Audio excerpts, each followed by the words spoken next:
מאחר ולפני כמה שעות הגעתי כאן חזרה לארץ ישראל, לאחר כמה ימים של תפילות והשתתפות על ציוניהם של גדולי צדיקי תלמידי הבעל שם טוב באירופה, ובמיוחד חלה בסוף שבוע שעבר בכ"א באדר יום ההילולה של רבינו הקדוש בעל הנועם אלימלך, רבי אלימלך מליז'נסק, זכותו יגן עלינו. אמן. וידוע ההערכה הגדולה וההערצה הגדולה שהייתה לבעל הספר שבו אנחנו עוסקים כאן מדי שבוע, ליקוטי מוהר"ן, אל דמותו של רבי אלימלך מליז'נסק. הכינוי שבו היה רבי נחמן מכנה אותו היה צדיק הדור.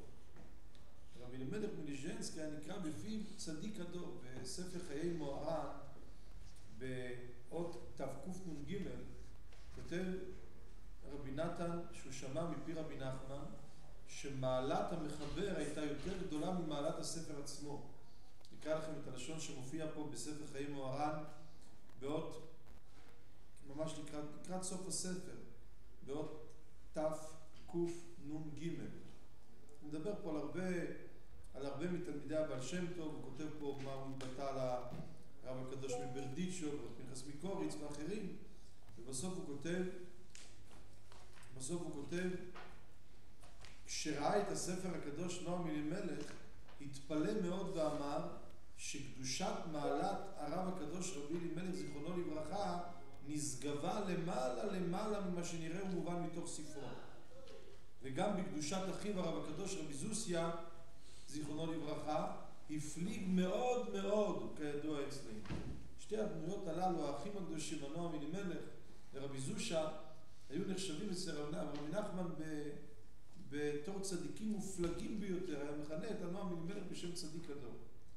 ולכן אני רוצה קצת בפתח השיעור, לפני שניכנס לעסוק כדרכנו בשנקודת עומק, לחלוק איתכם כמה נקודות מעניינות שבמהלך הנסיעה הזו דיברנו על זה ועוררנו על זה, על קדושתו של הנועם אלימלך בעל ההילולה. כ"א באדר הייתה הילולה וזכינו להיות על הציון ולהתפלל בעזרת השם לישועת כלל ישראל.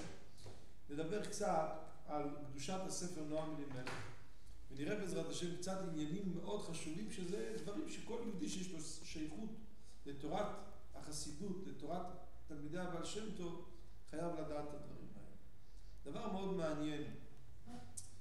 דבר מאוד מעניין שאנחנו מדברים על הנועם אלימלך. אומר לכם דבר פלא מאוד מעניין. היה צדיק, קראו לו רבי נפתלי מרופשיץ. רבי נפתלי מרופשיץ היה לו בן, קראו לו רבי אליעזר מג'יקוב. הוא מביא דבר מאוד מעניין שראיתי ככה, נפלאתי מאוד לראות את זה. הוא מביא שהוא עבר על כל ספר סדר הדורות. ספר סדר הדורות זה ספר מאוד חשוב שבעצם כותב את שמותיהם של כל גדולי ישראל מזמן התנ"ך ועד זמנו של בעל ספר סדר הדורות. הוא אומר הוא עבר גם על כל הספר הנקרא ספר היוחסין, שגם זה ספר שמביא את שמותיהם של כל הגדולים בכל הדורות. עוד ספר שנקרא שושלת הקבלה, שזה גם כן ספר שמביא את סדר מקבלי התורה מדור לדור. הוא אומר דבר מעניין, הוא אומר לא מצאתי, הוא אומר, איש בשם אלימלך מאותו אלימלך דמגילת רות שהיה בימי יבצן זה בועז. כולם מכירים את הסיפור בחג השבועות, אנחנו נקרא בעזרת השם את מגילת רות. במגילת רות מסופר הסיפור עם בועז בנביא בספר שופטים, הוא נקרא בשם יבצן, ושם היה הסיפור עם אלימלך והבנים שלו מחלון וחיליון ואשתו נעמי וכו'. הוא אומר דבר מעניין, הוא אומר לא מצא מזמן אלימלך המוזכר במגילת רות עד רבי אלימלך מליז'נסק לא מצא עוד צדיק שקראו לו אלימלך. לא מצא עוד צדיק שקראו לו אלימלך. הוא אומר דבר מעניין, הוא אומר וידוע שמי שנקרא על שמו של צדיק מסוים יש לו שייכות עם הצדיק הזה. תראו דבר מאוד מעניין, מה כתוב על אלימלך? חז"ל אומרים שאלימלך מגדולי הדור היה עשיר גדול ופרנס המדינה היה. כתוב שהוא היה עשיר גדול, ומה קרה? התחיל רעב גדול ויהי רעב בארץ, בימי שפוט השופטים ויהי רעב בארץ, והיה בעיה מאוד גדולה. כתוב שם שהוא אמר לעצמו אלימלך הזה מה יקרה עכשיו? אני ברוך השם חנן אותי בשפע גדול, התחילו אנשים לבוא לבקש, זה יבקש עזרה, זה יבקש עזרה, עכשיו כל ישראל מסובבים פתחי. עכשיו הדלת שלי תתחיל להיות דלת מסתובבת, נכנסים, יוצאים, באים לבקש. יבואו לבקש. אז מה הוא עשה? הוא ברח לשדה מואב. הוא ברח לשדה מואב. וממילא, כן, הוא עשה חשבון. עד עכשיו, אם היו באים אליהם, מה היו באים לבקש? היו באים לבקש דברי תורה, חידושים. עכשיו יבואו לבקש אוכל, כסף. עכשיו הם רעבים, אז הוא ברח. הוא ברח, ואז הוא עושה חשבון. מי שירצה ללמוד תורה, יבוא אליי לשדה מואב ללמוד תורה, אבל מי שירצה כסף, לא. שימו לו רבותי, חידוש עצום. אין לנו השגה בדברים האלה, אבל זה חידוש גדול שכך הוא אמר. ואז מה עשה הקדוש ברוך הוא? שלח לעולם צדיק, גם קראו לו אלימלך, רבי אלימלך מליז'נסק. אמר, אתה ברחת כדי שלא יבוא לבקש ממך, שלא יבוא לבקש אצלך. יבוא לעולם צדיק שכל מה שיעשו אצלו זה רק מה? רק יבקשו ממנו. יבוא לציון בליז'נסק ויתפללו ויבקשו, והצדיק הזה מהלב הטוב שלו ישפיע שפע ויתקן בזה את חטאו של אלימלך אשת נעמי. עכשיו תראו דבר מאוד מעניין. איך קראו לאשתו של אותו אלימלך? הראשון. בעלה. כן, הכוונה היא בעלה של נעמי, כן. איך קראו לאשתו? קראו לה נעמי. למה קראו לה נעמי? אז תראו דבר מאוד מעניין. כתוב מה אמרה אשת אלימלך? אחרי שהיא חזרה ענייה, בלי בעל, בלי ילדים, אלמנה, אמא שכולה, אז היא אומרת, אל תקראנה לי נעמי, קראנה לי מרה. אל תקראו לי עכשיו נעמי, תקראו לי עכשיו מרה. למה? כי המר שדי לי מאוד. הקדוש ברוך הוא מר לי, אני לא נעמי, לא נעים לי, אלא מר לי. לכן תקראו לי מרה. אני מלאה הלכתי, וריקה משיבני השם. יצאתי מפה מלאה, עשירה גדולה, כמו שאמרנו קודם, אלימלך גדול הדור היה. לעומתה מגיע צדיק, קוראים לו רבי זושה. מי יודע מה התרגום של המילה זושה בעברית? מה זה זושה? זושה זה נועם. זושה, התרגום של המילה זושה נעים וטעים. זה זוס, טעים הכוונה היא מתוק ונעים. זה ביידיש. זושה, פירוש המילה נועם. זה פירוש המילה זושה. לכן ידוע שהסיבה שנועם אלימלך קרא לספר שלו נועם אלימלך על שמו ועל שם אחיו. נועם אלימלך, נועם על שם רבי זושה, ואלימלך על שמו. אבל לפי מה שאנחנו עכשיו אומרים זה הפלא ופלא. מה אומרת נעמי? אל תקראו לי נעמי, תקראו לי איך? תקראו לי מרה, כי המר שדי לי מאוד. אני מלאה יצאתי וחזרתי מה? ריקה משיבני השם. רבי זושה היה עני מרוד. ידוע, דיברנו על זה הרבה פעמים שהמגיד ממזריץ' כשבאו לשאול אותו כבוד הרב, איך אדם יכול לברך על הרעה כמו שמברכים על הטובה? אמר להם, תלכו לרבי זושה שילמד אתכם איך מברכים על הרעה כמו שמברכים על הטובה. עשו לרבי זושה, מצאו אותו מאחורי התנור, יושב עם בגדים קרועים, כולו בלוע, כולו מסכן, אני לא מה לאכול. שהרב ילמד אותנו איך מברכים על הרעה כמו שמברכים על הטובה. הרב שלך, המגיד ממזריץ' שלח אותנו ללמוד אצלך. אמר להם, אני חושב שהרב טעה. איך אני יכול ללמד אתכם איך מברכים על הרע כמו שמברכים על הטובה? הרי אף פעם לא היה לי רע. איך אני יכול ללמד איך מברכים על הרע? עכשיו אף פעם לא עשה לי רע. אמר להם המגיד, זה הכוונה. זאת אומרת שאם לנעמי, קראו נעמי, אבל היא אמרה, אל תקראו לי נעמי, למה? כי מלאה יצאתי וריקה משיבני השם. אז הצדיק הזה הפוך, תקראו לי נעמי, כי ריקה יצאתי. באמת היה עני מרוד, לא היה ריק, לא היה לו כלום. אבל מלאה ישיבני השם. אצלי ברוך השם. לכן התיקון לאלימלך ונעמי המסופרים במגילת רות היה על ידי רבי זושה ורבי אלימלך מליז'נסק, שני האחים הקדושים האלה. המתיקות והנועם של הצדיקים האלה בעזרת השם יתברך יגן עלינו ועל כל ישראל. שתבינו רבותיי, גדלותו של רבי זושה של הנועם אלימלך. ראיתי בספר שנקרא דרשות לחם שלמה. היה גאון גדול מפורסם מגדולי חכמי הונגריה. הלחם שלמה, קראו לו הרב משמלוי. היה אדמות, זה מופיע בהקדמה של נכד שלו, רבי יהושע כץ, בהקדמה לספר לחם שלמה. הוא מספר משהו שמע מסבא שלו, בעל כל אריה, זה ספר נקרא כל אריה, ספר חשוב מאוד, שפעם אחת ראו את רבי אלימלך מליז'נסק שהוא מפסיק להניח תפילין של רבינו תם. עובר יום, יומיים, 3, לא מניח תפילין של רבינו תם. היה פלא גדול, למה הוא לא מניח תפילין של רבינו תם? היו תלמידים שפחדו לשאול אותו. התביישו לשאול אותו, למה הרב לא מניח תפילין של רבינו תם? אבל עד ידוע שככה מעידים, התפארת שלמה כותב, שהאימה והיראה שהייתה סביבות רבי אלימלך מליז'נסק, בעיקר באחרית ימיו, היה פחד אלוקים להיות לידו. היה פחד ואימה, ופחדו לשאול אותו.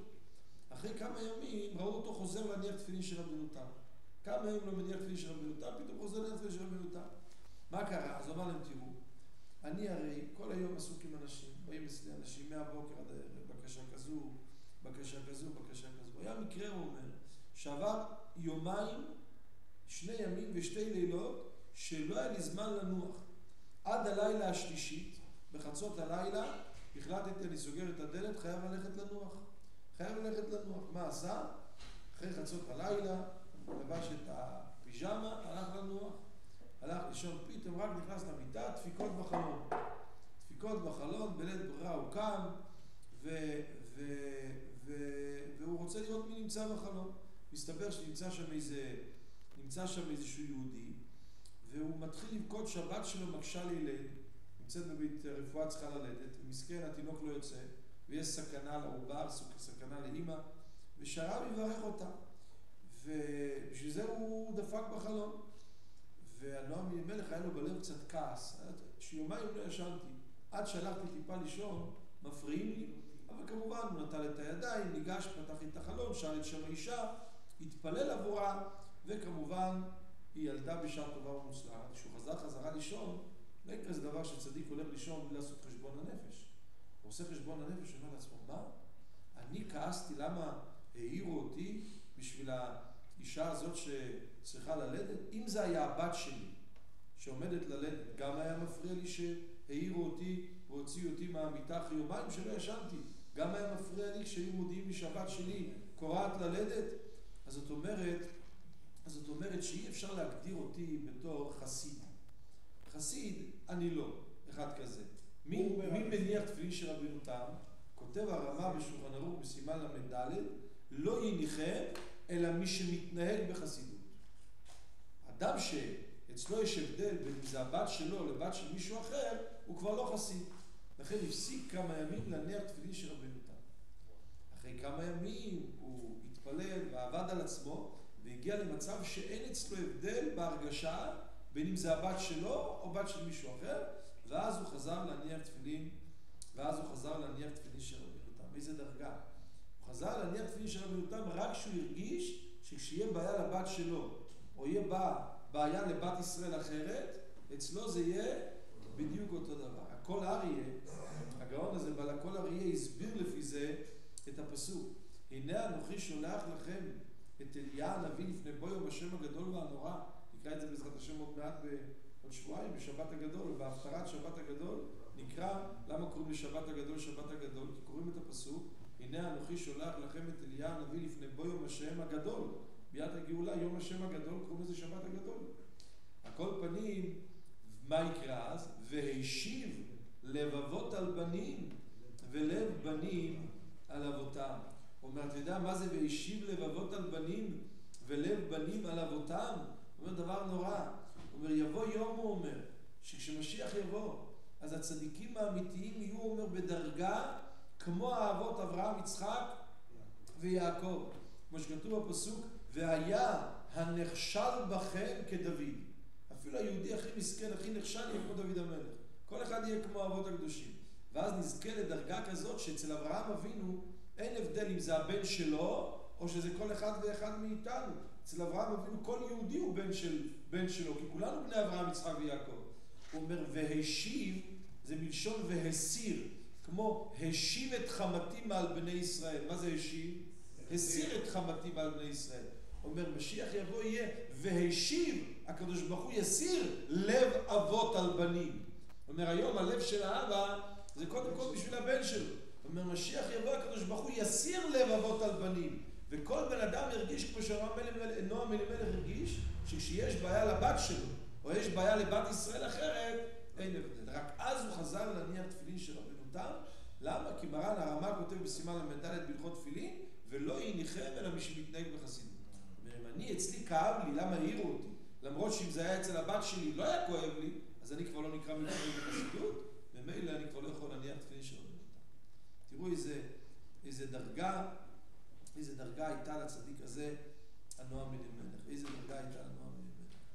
לכן מאוד חשוב שנמצאים בכזו סביבה כ"א אדר, עדיין נמצאים תחת האווירה המקודשת של ההילולה שהייתה בערב שבת. רבבות יהודים באו מכל העולם לציון שהנועם אלימלך, ודאי שבפרט שצדיקים התבטאו בכאלה ביטויים מרחיקי לכת על קדושתו של נועם אלימלך. אין לנו השגה, במיוחד רבותיי, הנועם אלימלך משהו שאין לתאר ואין לשער במידת הענווה. עד כדי כך שאלימלך זה בגימטריה ענווה, 131. ענווה, אומרים שהיה פעם אחד מרבני המתנגדים שפגש את האדמו"ר הזקן בעל התניא ואמר לו, כבוד הרב, יש לי איזה ספר חסידות בבית נקרא נועם אלימלך. זה לא ספר שאני שם בספרייה, הוא התנגד לחסידות. זה ספר שאני שם אותו מתחת לכיסא שאני יושב עליו, מתחת הספסל, שם אני שם את הספר הזה. אולי כבודו מכיר, מי זה המחבר של הספר הזה, נועם אלימלך? אמר לו בעל התניא, תדע לך, המחבר של הספר הזה הוא אחד כזה, שגם אם לא את הספר שלו היית שם מתחת הספסל ויושב עליו, אלא גם אם אותו עצמו היית שם מתחת הספסל ומתיישב עליו, גם לא היה אומר. זה מחבר הספר נועם אלימלך. היה ענווה שאין לתאר ואין לשער. יש ספר נקרא הכשרת האברכים של הרבי מפיאסצנה בתחילת פרק י'. הוא היה גם נכד של הנועם אלימלך, הוא היה מצאצאי הנועם אלימלך. הוא כותב דבר מעניין, הוא אומר שהנועם אלימלך, בכלל הוא אומר דבר מעניין, הוא אומר שהרבה צדיקים שעולים לדרגות גבוהות, אבל אף על פי כן הם לא יזלזלו בחיים בשום הלכה, בשום דקדוק הלכה, לא יקלו על שום סעיף בשולחן ערוך, ושומרים על התורה. הוא מביא שם סיפור מעניין, שהרבי רבי אלימלך מליז'נסק אמר על עצמו, תקשיב מה הוא אמר. הוא אמר, אני לא יודע אם כל הגיהנום יספיק כדי לכפר על העבירות שלי. מה היו העבירות שלו? שפעם אחת הוא דיבר בין הודו לברוך שאמר. בין הודו לברוך שאמר הוא דיבר. מה הוא דיבר? בא איזה יהודי שהיה לו ילד חולה, והוא ביקש שהרב יברך אותו. אז הוא רצה לדעת את שם האמא של הילד כדי לברך אותו. אז הוא שאל מה השם? זה היה בין הודו לברוך שאמר באמצע תפילה. ובגלל זה הוא אומר, גיהנום לא יספיק לעבירה שלי. על פי ההלכה הרי בין הודו לברוך שאמר מותר לדבר. מתי אסור לדבר? אחרי ברוך שאמר אסור לדבר. אז מה הבעיה? אמרנו מלך כן, אבל בנוסח אשכנז, תפתחו סידור נוסח, יש פה סידורים נוסח אשכנז, לא ספרד, אלא אשכנז, שמה הודו מופיע אחרי ברוך שאמר. אז נוסח ספרד, שזה בעצם נוסח שהבעל שם טוב ייסד, וגם בנוסח של הספרדים, הודו מופיע לפני ברוך שאמר. אבל נוסח הקדום יותר זה נוסח האשכנז, ששם הופיע הודו אחרי ברוך שאמר. אז הוא אמר, נוסח ספרד לא בא להקל, הוא בא להחמיר.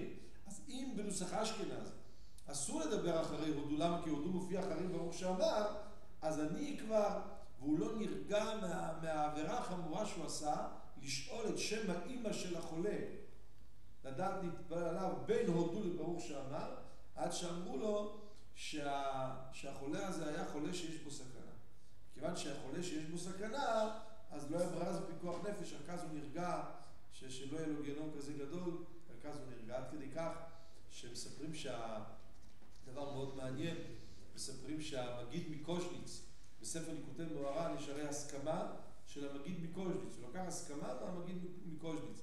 מספרים דבר מאוד מעניין, שאחרי שהנועם אלימלך הסתלק, אז ראו את המגיד מקוז'ניץ מחייך. לא הבינו מה הוא מחייך, אז הוא אמר, תראו, עכשיו הוא אומר, נפטר הנועם אלימלך, הוא עלה למעלה, הוא עלה למקומו בגן עדן העליון, וכל ימיו הוא היה בטוח שגרוע כמוהו אין בעולם. רשע כמוהו אין בעולם, גרוע כמוהו אין בעולם. והוא היה כל השנים, כל החיים בטוח שהמקום שלו לאן לגיהנום. עכשיו העלו אותו למעלה, הכניס אותו לגן עדן, אבל הוא לרגע לא העלה על דעתו שמכניסים אותו לגן עדן, הוא היה בטוח שמכניסים אותו לגיהנום. כשהוא נכנס בפנים שם, הוא ראה איך זה נראה, אז הוא אמר, תראו כמה טוב השם. אם ככה נראה הגיהנום שלו, תראו לעצמכם איך נראה הגן עדן שלו. הוא היה בטוח שהכניס אותו לגיהנום, אז הוא אומר, ככה נראה הגיהנום של הקדוש ברוך הוא, אז איך נראה הגן עדן? אז המגיד מקושניץ אמר, שראיתי את זה למעלה, חייכתי. שראיתי למעלה, חייכתי. לכן, אפילו שדבר מעניין שהתפארת שלמה, בעל התפארת שלמה היה דבוק מאוד ברבי אלימלך, אפילו שהיה כמה דורות לאחריו, והאמת היא שהנסיעה הזו, שעד עכשיו ראיתי שם אלפים, עשרות אלפים מכל העולם, נמצאים בהילולה של נועם אלימלך, מי שייסד את הנסיעה וכפה לפדיו, זה היה התפארת שלמה, הוא ייסד, ומאוד מעניין, הוא היה כהן, התפארת שלמה, רבי שלמה הכהן, מרדובסק, התפארת שלמה היה כהן, ולמרות זאת, הוא היה, שאלו אותו, מה כבודו עושה שם? הרי מה לכהן בבית הקברות? מה כבודו? אז הוא אמר, הנועם אלימלך שעולה למעלה אחרי 120 שלו, אז הוא ביקש מבית דין של מעלה, שיתנו לו לשבת בהיכל הכי סמוך לעולם הזה. הכי קרוב לפה, שלא לשכוח מאנשי העולם הזה. ולכן כשיש כואב למישהו כאן למטה, הראשון להרגיש את זה, זה הנועם אלימלך. ולכן התפילה אצלו, מה שלא יהיה, עד כדי כך שהיו צדיקים, שגם אם לא היו נוסעים לציון, אם היה לו עלינו איזה חולה, היו פותחים ספר נועם אלימלך, פרשת בשלח, על הפסוק שכתוב שם, כי אני השם רופאך, היו פותחים, שמים שם את הפתקה עם השם של החולה, והיו רואים משום. רק מנסים את השם של החולה בתוך ספר נועם אלימלך, ליד הפסוק, אני השם רופאך. ולכן אין לנו השגה להבין גדלותו של הנועם אלימלך, קדושתו של הנועם אלימלך. וכל העולם כולו יהודים, שמה שלא יהיה, איזה צרה שלא תהיה, הנועם אלימלך, רבותיי, הנועם אלימלך זה הכתובת, הנועם אלימלך זה הכתובת. יש דבר מעניין שכך מקובל, שהנועם אלימלך עשה תשובה אפילו על מה שהוא עשה בבטן אמו. הוא ידע מה שהוא עשה כל ימיו מהרגע שהוא נולד. מספרים דבר מבהיל, מספרים שהנועם אלימלך היה שם את הידיים שלו על הדוד מים חמים שהיה במקווה, כדי שישרפו לו ידיים, על זה שכשאימא שלו הייתה מניקה אותו, אז הוא היה מרביץ לה עם הידיים, בתור תינוק. אז הוא היה עושה תשובה על זה, שורף לעצמו את הידיים, על זה שהוא היה מכה את אימא שלו עם הידיים, בשעה שהייתה מניקה אותו בתור תינוק. עד כדי כך. אין לנו השגה להבין בגודל נשמותיהם של הצדיקים, צדיקים ששכל אנוש לא יכול לתפוס את גדלותם של הצדיקים האלה, גדלותם. אגיד לכם דבר מעניין, יש ספר נקרא זבת טוב, הוא מביא שהוא שמע את זה מרבי יצחק אייזק מזידיצ'וב, ששמע את זה מרבי מנחם מנדל מרימינוב. אתם ודאי שמעתם בבא מאיר אבוחצירא היה אומר שלהדליק נר בל"ד בעומר לכבוד רבי מנחם מנדל בן רבי יוסף, זו סגולה מאוד גדולה. הוא היה תלמיד, רבי מנחם מנדל מרימינוב היה תלמיד של נועם אלימלך, אחד מהתלמידים הקרובים. ועד כדי כך שבמשך, לפעמים היה נוסע חצי שנה לרבי, נוסע חצי שנה לליז'נסק, יושב שם, אוכל ושותה, והנועם אלימלך, אגב, עד היום, שבאים לשם, רמה של הכנסת אורחים שאין לתאר ואין לשער, הארוחות הכי יוקרתיות בשפע גדול, הנועם אלימלך היה מי שהיה בית, לא היה אוכל ושותה על חשבונו בלי סוף. עד כדי כך שרבי מנדל מרימינוב אמר, אז אין לי מה להתפלל על פרנסה. הרי הרבי דואג לנו להכל, נותן לנו לאכול ולשתות, מפרנס אותנו. אין לי מה, הפסיק להתפלל, אני מקווה על עצמי, עכשיו כבר בשומע תפילה, כשהייתי מתפלל על פרנסה, בתפילת 18 הפסיק להתפלל על פרנסה. הפסיק להתפלל. באותו יום יושב רבי אלימלך מליז'נסק בסעודה עם התלמידים, וכל השולחן ערוך בכל טוב, כל אחד יש לו את המנה שלו, וגם סמוך לצדיק הזה, הרבי מרימינוב, יש גם את המנה שלו, אבל בדיוק באותו מקום שהצדיק הזה ישב, היה מנה, היה הכל, אבל כף לא היה. כף כדי לאכול לא היה לאכול. ואז התחיל הנועם אלימלך להגיד התחיל להגיד ככה, נו מנדלה, אתה רואה שאפילו על כף צריכים להתפלל. אתה רואה יש לך צלחת עם מרק, ידיים ופה, אבל אין כף שאתה תוכל לאכול עם הכף הזאת. ואז הוא קיבל על עצמו כל יום להתפלל על הפרנסה. לא משנה כמה מיליונים יש לך, לא משנה מה יש לך. רואים אגב בהלכה רואים, המגן אברהם כותב שאחרי שהשולחן מלא והמאכלים מוכנים ואתה כבר נטלת ידיים לפני שאתה אומר המוציא, תגיד מזמור לדוד, השם רואי לא יחסר. מה השם רואי לא יחסר? הנה יש לך כבר, הכל כבר על השולחן, האוכל על השולחן, עכשיו אתה לא להגיד המוציא, לא, אפילו שיש הכל, כדי שהאוכל יגיע לפה צריכים עוד רחמים גדולים. צריך כף שאפשר לאכול איתה. ככה ברוח קודשו הוא ראה, את העניין הזה. הכל פנים רבותיי, ודאי שכל אחד מאיתנו צריך לדעת, אולי עוד נקודה מעניינת, באמת דבר מקובל ככה, שמי שפעם ביקר אצל הנועם אלימלך, בחייו ולאחר פטירתו, היה בציון שלו, אז מובטח לו שלא ימות בלא תשובה. ככה מקובל. מובטח לו שלא ימות בלי לחזור בתשובה. ולכאורה האמרה הזו היא אמרה מאוד מאוד פלאית. למה היא אמרה מאוד מאוד פלאית? כיוון שאנחנו הרי יודעים שאחד מיסודות היהדות זה כוח הבחירה. אדם יש לו בחירה לשוב בתשובה או לא לשוב בתשובה. אדם יש לו בחירה לחטוא או לא לחטוא. אם באים ואומרים, אם היית בקבר של הצדיק הזה, אתה לא תמות בלא תשובה. זאת אומרת, בעצם לוקחים ממך מה? נוטלים ממך את כוח הבחירה. איך יכול להיות דבר כזה? לוקחים מאדם את הבחירה? אלא יכול להיות שההסבר הוא כך. הרמב"ם כותב בפרק ו' מלכות תשובה. אומר הרמב"ם שעל כל עבירה שבן אדם עושה, יש עונש. מתי יש עונש על כל עבירה? אם אדם לא עשה תשובה. אם אדם לא עשה תשובה, כל עבירה בורא עולם משלם ואין עיגולי פינות ואין הנחות. אדם עשה תשובה, אז מה זה תשובה? תשובה זה כתריז בפני הפורענות. שימו לב, כמו שאדם חוטא מרצונו, ככה אדם עושה תשובה מרצונו ומדעתו. כותב על הרמב"ם דבר מעניין. אומר הרמב"ם, ואפשר שיחטא האדם חטא גדול או חטאים הרבה, עד שייתן הדין לפני דיין האמת שמונים ממנו התשובה, ולא מניחים לו רשות לשוב מרשעו. והוא שהקדוש ברוך הוא אומר, השמן לב העם הזה ואוזניו ארבד ועיניו אשע פן יראה. כלומר, מונעים מליבם ואוזנם ועיניהם מלשוב בתשובה. אתם שומעים? יש לפעמים עבירות שבן אדם עושה, שהוא גורם, שגם אם הוא ירצה לחזור בתשובה לא ייתנו. מונים ממנו דרכי תשובה, כך הוא מהרמב"ם. כמו שכתוב שם, ויהיו מלהיבים במלאכי אלוקים ובוזים את דבריהם ומתעתעים בנביאיו, עד, כתוב, עד עלות חמת השם בעמו לאין מרפא. מה זה לאין מרפא? אין רפואה למכתו. אדם שעושה עבירות מסוימות, אין לו אפשרות לחזור בתשובה. אין לו אפשרות לחזור בתשובה. הרמב"ם מביא לזה דוגמה מפרעה ומסיחון. מאת השם הייתה, אומר הרמב"ם, לחזק את ליבם למען החרימם. וזה מה שכתוב בפסוק, אליהו הנביא אמר, אתה הסיבות את ליבם אחורנית, ובין הקדוש ברוך הוא מונע מבן אדם לחזור בתשובה. אז רואים פה דבר מעניין. מצד אחד הרמב"ם כותב שלכל בן אדם יש בחירה. כל בן אדם יש לו בחירה.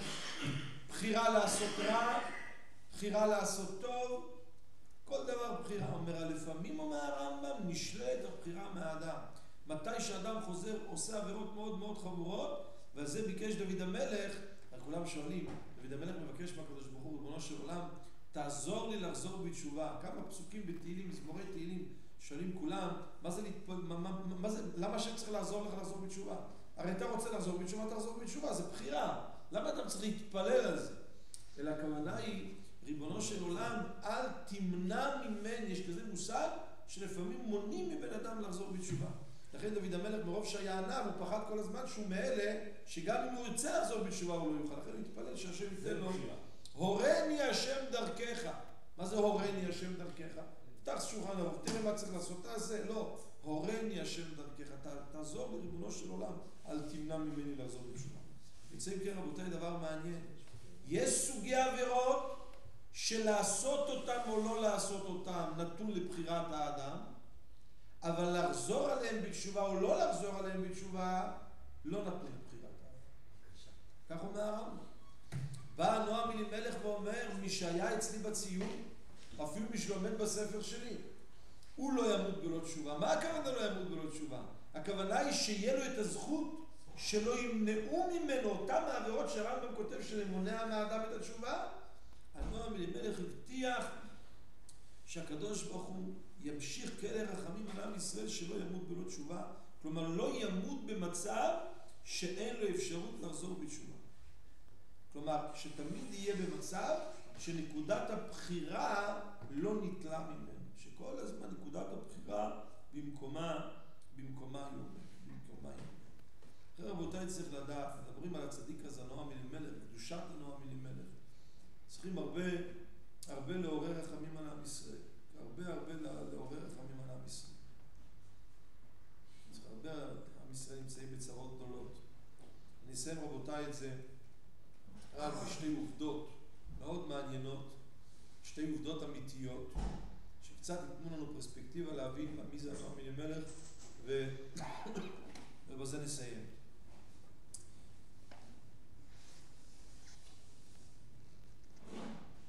דבר מאוד מעניין, בשוויץ היה יהודי, אני מכיר את הילדים שלו, יהודי גדול מאוד, קראו לו הרב מירחו, הוא היה גר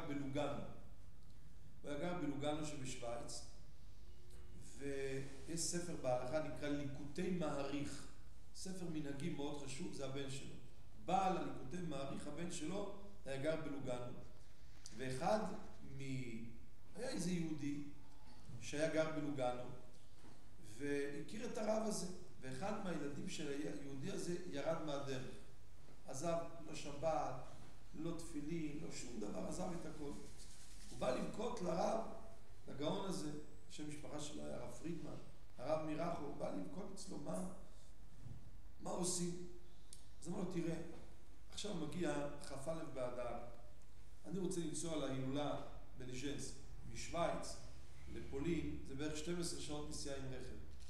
אני רוצה לנסוע, אולי תדבר עם הבן שלך, זה שנהיה חילוני, שיקח אותי בתור נהג, אני אשלם לו כמה שזה עולה, הנסיעה הזאת, 12 שעות נסיעה באוטו, שיקח אותי. אז הבן הסכים, אין בעיה. כשהגיעו לשם, אמר לו, תראה, אני עכשיו עולה לציון לומר ספר תהילים, אני לא מתערב בעניינים שלך, אבל יש לי בקשה אליך, אתה כבר פה, הגעת 12 שעות נסיעה, לקחת אותי, תעלה, תאמר פרק תהילים אחד. זה מה שאני רוצה שתעשה. הוא עשה את זה. הוא עלה לציון, אמר פרק אחד, ופתאום אומר, נפתח הלב שלו, לב האבן נפתח והיה ללב בשר, וזלגו עיניו דמעות רבות, עד ששב בתשובה שלמה, והיום הוא מהחסידים ואנשי מעשה בקהילת שוויץ, והקים משפחה, יש לו כבר נכדים ובני, כבר נינים, למעלה מנינים, כולם יראים ושלמים, רק מהביקור הזה של ההשתתחות זה כמו שאמרנו קודם ברמב"ם, שאדם שיש לו שייכות עם הצדיק הזה, הנועם אלימלך, אין לתאר ואין לשער. אגיד לכם יותר מזה. יש יהודי, גר פה בנווה דקלים, לא היה לו ילדים כמה שנים. לא היה לו ילדים. זה היה בדיוק באזור כ"א באדר. אמרתי לו שיסע לציון של הנועם אלימלך להתפלל,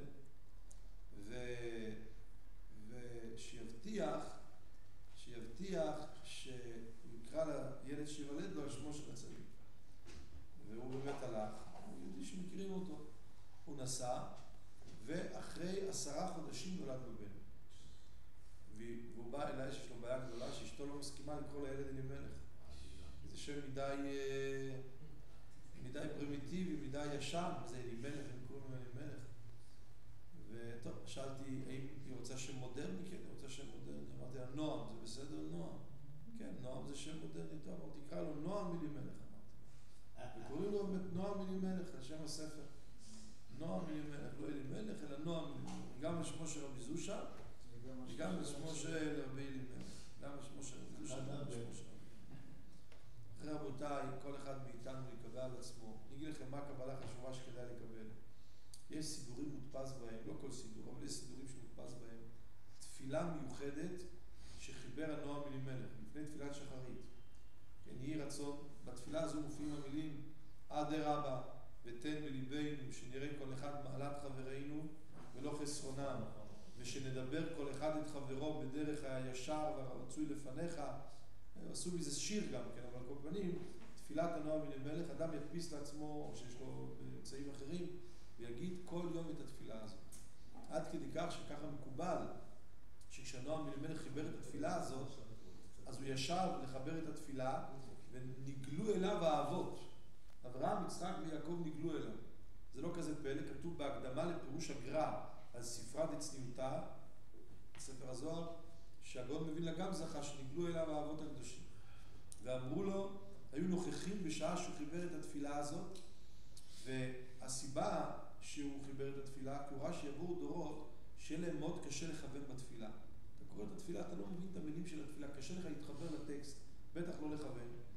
אבל התפילה של הנועם אלימלך מילים כל כך חמות וכל כך מעוררות את הלב, שאי אפשר לומר אותה בלא כוונה. אז מקובל שהאבות אברהם, יצחק ויעקב אמרו לו שמי שיקרא את התפילה שלך לפני תפילת שחרית, יחשב לו כאילו שיתפלל את כל התפילות עם כוונה. כלומר שהתפילה הזו זו תפילה כזו שאי אפשר לא לכוון למילות הנאמרות בה, יחשב כאילו יתפלל את כל התפילות, כאילו יתפלל את כל התפילה בכוונה. זה העוצמה של תפילתו של הנועם אלימלך. יהי רצון באמת שנזכה לראות כל אחד ואחד מעלת חברינו ולא חסרונם. אני רוצה רבותיי לסיים.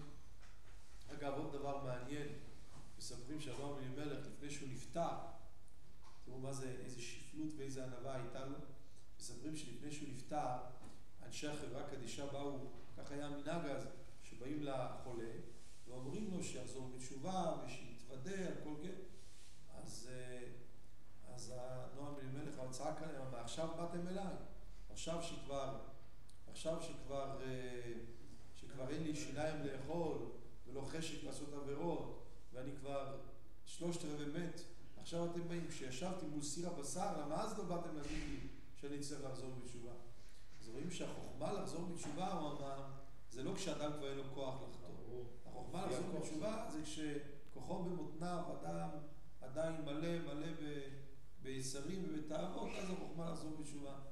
בשבת האחרונה, שבת ההילולה, היה, שבת מוצאי ההילולה, היה שבת פרשת פרה. פרשת פרה זה פרשת, אנחנו עסקנו במצוות פרה אדומה, פרשת פרה, ונוסח הפיוטים שנוהגים לומר בפרשת פרה, יש שם פיוט שאומר, לטהר טמאים, לטמא טהורים, באומר קדוש. לטהר טמאים, לטמא טהורים, באומר קדוש. לפי הסיפור הזה זה מובן. לטהר טמאים, אתה יודע מתי החוכמה לטהר טמאים, אתה יודע מתי החוכמה לחזור בתשובה? כשלטמא טהורים, כשאדם עדיין נמצא במצב שהוא יכול לטמא טהורים, כשאדם עדיין נמצא במצב שבא לו לחתור. מי אומר את זה? באומר קדוש. את זה אומר קדוש רבי אלימלך מליז'נסק, זה שאומר את זה. אבל תמוד פה רבותיי עוד נקודה ובה אני מסיים, ברשותכם. נקודה חשובה, בנוסח הזה של שבת פרשת פרה, אתם יודעים שהרמב"ם, דבר מאוד מעניין, הרמב"ם בפירוש המשניות להרמב"ם, בפרק ג' משנה ג' ממסכת פרה, כותב הרמב"ם דבר פלא, אומר אדם שנטמא ונטהר בטבילה ובהזעה שלישי ושביעי, אדם שהיה טמא-מת, צריכים לעזות עליו אפר פרה אדומה שלישי ושביעי, אומר הרמב"ם, אחד כזה נמצא בדרגת טהרה יותר גבוהה ממי שמעולם לא נטמא. אומר הרמב"ם. למה? כי מי שמעולם לא נטמא, מי אמר שהוא טהור? איפה כתוב שהוא טהור? אחד שמעולם לא נטמא. לא כתוב בשום מקום שהוא טהור. אבל אחד שנטמא ונטהר, כתוב בתורה, וטהר, כתוב בתורה שהוא נהיה טהור. אומר הרמב"ם, שכזה אדם שנטמא ונטהר, הוא גדול הטהרה יותר ממי שמעולם לא נטמא. אומר למה? אומר הרמב"ם, שכבר, לשון הרמב"ם, שכבר, שהכתוב כבר שפט עליו שהוא טהור. הפסוק אמר שהוא טהור. כמה עידוד הרמב"ם הזה נותן לאדם. אדם אומר נפלתי. כן, אבל ידי שנפלת ואחרי זה קמת, אתה יותר גדול מאחד שאף פעם לא נפל. כי אותו אחד שאף פעם לא נפל, איפה כתוב שהוא טהור? לא כתוב. אבל אתה שנפלת וקמת, אתה כן טהור. אתה בדרגת טהרה, מקום שבעלי תשובה עומדים מצדיקים גמורים יכולים לעמוד. לכן לפי זה נבין למה אותו אחד שהיה שורף את האפר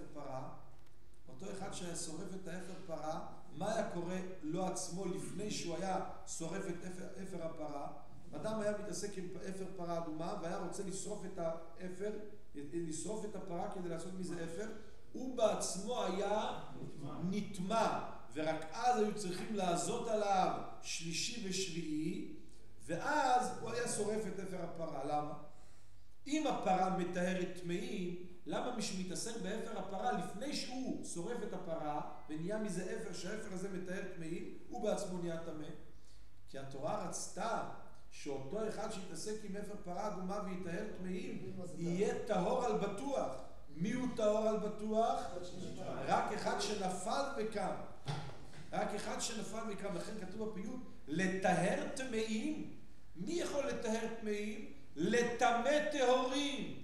רק אחד שהיה טהור ונטמא. למה? באומר קדוש, כי אחד כזה הקדוש ברוך הוא אומר עליו שהוא טהור. הקדוש ברוך הוא אומר עליו שהוא טהור. כמה עידוד זה נותן לאדם, כמה חיזוק. לפעמים אדם מרגיש נפלת, תדע לך, הנפילה הזו לוקחת אותך למקום כזה, שאלמלא הנפילה לא היית יכול להגיע אליה. הפוך, אדם צריך תמיד לדעת שהקושי הזה אמור למנף אותו למקום שאלמלא הקושי, דיברנו על זה שבוע שעבר, לקחת את המשתה עצמו, שגרם להשמיד את כל היהודים, את המשתה עצמו להפוך להיות המקור לכך שוושתי מתה ואסתר מומלכת במקומה ונהיה מזה ישועה לעם ישראל. לימוד גדול. יהי רצון שזכותו של הנועם אלימלך, היום לא למדנו תורה בליקוטי מוהר"ן, אבל אם חיים מוהר"ן כותב שהנועם אלימלך הוא צדיק הדור, ויש עוד אגב עוד ביטויים על הנועם אלימלך, ביטויים מאוד מאוד מופלגים, מאוד מאוד קדושים על קדושת הנועם אלימלך. היו צדיקים שממש בליל שבת היו לומדים את הספר הקדוש הזה, נועם אלימלך, והיו רואים בזה דברים שאין לתאר ואין לשער. אין לתאר ואין לשער. תראו דוגמה בספר נתיב מצוותיך, מביא הרבי מקומרנה, שפעם קיבל הרב הקדוש רבי אלימלך סתירה מיהודי אחד ואמר, ריבונו של עולם, אני מוחל בלב שלם ובלב שמח ולא יענה שום אדם בסיבתי. אדם נתן לו סתירה, אז הוא מיד אומר, אני מוחל בלב שמח ולא יענה שום אדם בסיבתי. השפלות שלו הייתה מאור ושמש, מה שאמרתי לכם קודם. מאור ושמש, התלמיד שלו, קראו לו רבי קלונימוס קלמן, ספר מאור ושמש בפרשת מסעה, הוא כותב שהוא עשה תשובה גם על מה שצייר את אמו בהיותיו מעובר את אמו. שהוא היה בבטן של אמא שלו, שהוא צייר את אמא שלו שם, גם על זה הוא חזר בתשובה. ובספר דברי חיים כותב, בדרוש לשבת תשובה, שהוא עשה תשובה על מה שהיכה את שתי אמו ביונקו ממנה, וסיגף עצמו עד ששרף את ידיו באש.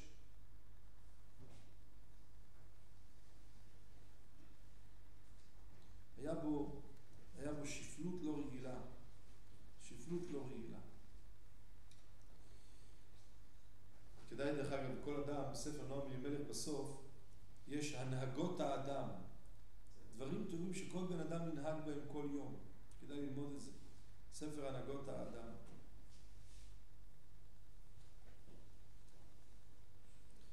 מביא פה עוד דבר מעניין, שפעם בא איזה רב לנועם אלימלך ושאל אותו, האם כבודו עשה איזה חיבור? כבודו חיבר איזה ספר, איזה חיבור? אז אמר לו, אני כבר 40 שנה עוסק בחיבור ועדיין לא השלמתי אותו. אז הרב אמר לו, כבודו יראה לי אותו. אז אמר לו, אני עוסק בחיבור ליבי וליבן של ישראל להשם יתברך, ומלאכה זו עדיין לא נגמרה. החיבור שלי, הספר שלי, זה לחבר את עצמי קודם כל, ואת עם ישראל לאבא שבשמיים. לאבא שבשמיים. אגב, אתם יודעים שספר נועם אלימלך מסוגל מאוד ללידה קלה.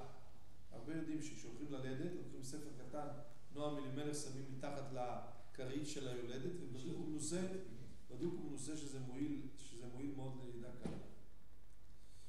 טוב, השם יתברך יעזור, שזכות הצדיק תגן בעדינו. נזכה בעזרת השם. רבותיי, השבת זה שבת פרשת החודש. החודש הזה לכם ראש חודשים, בנושא שרציתי לדבר עליו ולא לדבר עליו, זה חידוש גדול שמובא בספר דגל מחנה אפרים בפרשת עקב.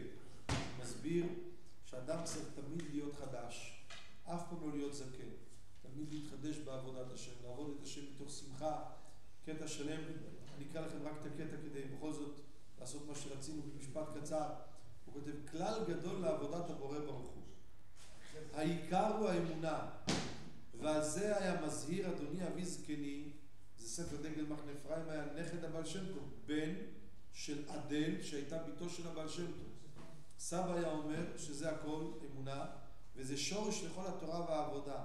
וזהו שאמר דוד המלך עליו השלום, כל מצוותיך אמונה, שקר רדפוני עוזרני, כי עיקר המצוות היא האמונה להאמין בהשם. ומי שהוא מאמין בהשם יכול להתפלל בכל יום, כי אם הוא מאמין שהשם הוא מחדש בכל יום תמיד מעשה בראשית, ובכל יום בריאה חדשה, וכל העולמות הם ברואים חדשים. וכל העולמות הם ברואים חדשים. וצריך להתפלל וליתן שבח והודיה למי שברא הכל וגם ברא אותו, להתפלל על נפשו ונפש אשתו ובניו על פרנסתו וכל טוב. ואם אינו מאמין באמונה שלמה שהקדוש ברוך הוא מחדש בכל יום מעשה בראשית, התפילה והמצוות נעשים אצלו כדבר ישן, ונמאס אצלו לדבר אותם הדיבורים בכל יום. כמה אני שומע אנשים אומרים, אותה תפילה התפללתי אתמול, אותה התפללתי לפני שבועיים, אותה תפילה אני הולך להתפלל היום, נמאס לי, מה? אני לא מתחבר לזה, אותם מילים כל הזמן. אומר, אתה יודע למה אתה מרגיש ככה? כי אין לך אמונה. מה יסוד האמונה? יסוד האמונה זה להאמין שהבן אדם שהיה אתמול זה לא הבן אדם שיש היום. הקדוש ברוך הוא מחדש בטובו בכל יום תמיד מעשה בראשית. בורא עולם חדש כל רגע. אז זאת אומרת, אתה בעולם הזה עוד בחיים לא התפללת. כי זה עולם חדש ואתה בן אדם חדש. למה אדם חושב שהוא לא יכול לחזור בתשובה? כי הוא אומר, אתמול עשיתי ושלשום עשיתי אתה עוד בחיים לא עשית עבירה. אתה כל שנייה בן אדם חדש, השם בורא את העולם כל רגע מחדש. הוא אומר, וזה הכוונה בתהילים, וזה שאמר אדוני אבי זקני אבל שם טוב, אל תשליחני לעת זקנה, פירוש שיזקין הדבר אצלו, כי כמו הזקנה גורם חלישות בכל איברי האדם, מחמד שתש כוחותיו ולכלוכו ומריצות הדמים המחיה את האדם. מה זה זקן? זקן אחד שהאיברים שלו כבר ישנים, כמו כן ברוחניות, שדבר ישן וזקן אין לו בו תענוג וחיות גדול, ולא דבר חדש, וזהו בכל יום יהיו בעיניך כחדשים. למה? כי חדשים לבקרים רבה אמונתך. פירוש, על ידי שחדשים לבקרים, היינו שאתה מחדש בכל יום מעשה בראשית, על ידי זה רבה אמונתך, נמצא עיקר כל התפילה והמצוות האמונה. למה קשה לך לקיים מצוות? כי אתה לא מאמין. למה קשה לך להתפלל? כי אתה לא מאמין.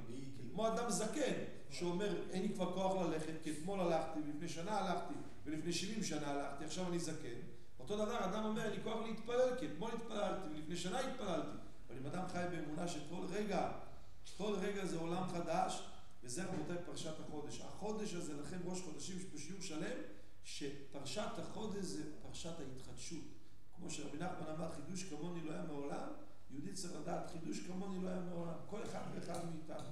כל רגע זה עולם חדש, כל רגע זה אדם חדש. יהי רצון שנקיים בעצמנו את הפסוק, תשליחני לעת זקנה, לא נרגיש זקנים, לא נרגיש ישנים, נזכה בעזרת השם להתחדש ולחדש קדש אל נעורייך, נזכה לשמוע ולהתבשר בשורות טובות ישועות. אמן.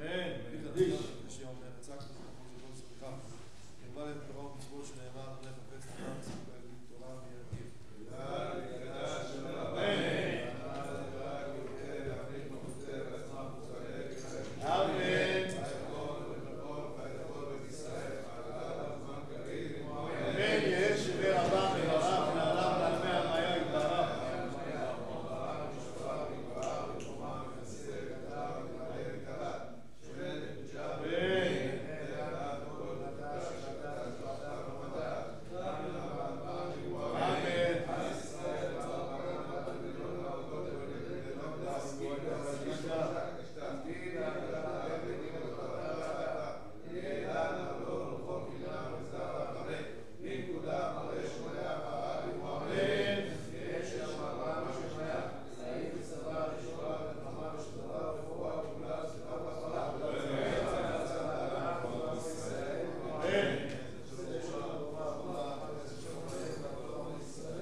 חברים, שהמניין שלו